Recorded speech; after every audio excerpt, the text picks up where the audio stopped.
Matthew chapter number 26, verses number 23 through 25. And he answered and said, He that dippeth his hand with me in the dish, the same shall betray me. The Son of Man goeth as it is written of him, but woe unto that man by whom the Son of Man is betrayed. It had been good for that man if he had not been born. Then Judas, which betrayed him, answered and said, Master, is it I? He said unto him, Thou hast said.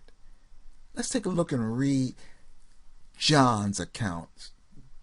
St. John, chapter number 13, verse number 26 through 30. Jesus answered, He it is to whom I shall give a sop when I have dipped it. And when he had dipped the sop, he gave it to Judas Iscariot, the son of Simon. And after the sop, Satan entered into him.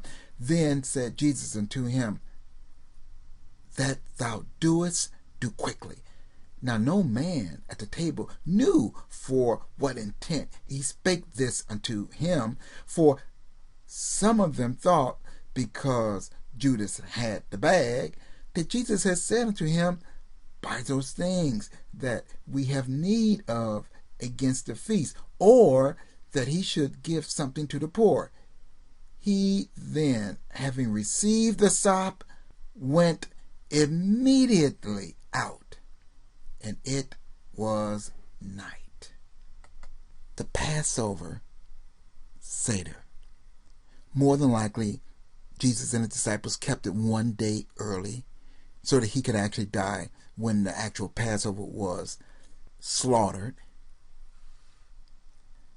They was keeping this meal, and earlier he had stated one would betray him. Now, Matthew stated, He that dippeth his hand with me, and Luke actually go into more detail. Not only he that dips it with me, but whomever I dip the sop and give it to. Because John, who was leaning on the breast, most likely was John, he was the disciple whom Jesus loved, asked him, because Peter inquired of John to ask him who it is that's going to betray you. And he gave the sop to Judas. Notice what the verse said. When Judas accepted the sop, Satan, Hasatan, entered. It was already in his heart to betray him, but he had not finalized the act. He took the sop, acknowledging he is the traitor, acknowledging he is the one, acknowledging that's what he wanted to do of his own free will.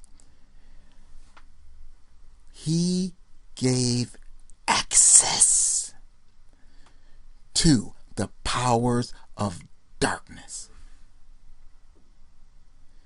to come in. Then he went out. And notice, and this is how prophecy goes so many times.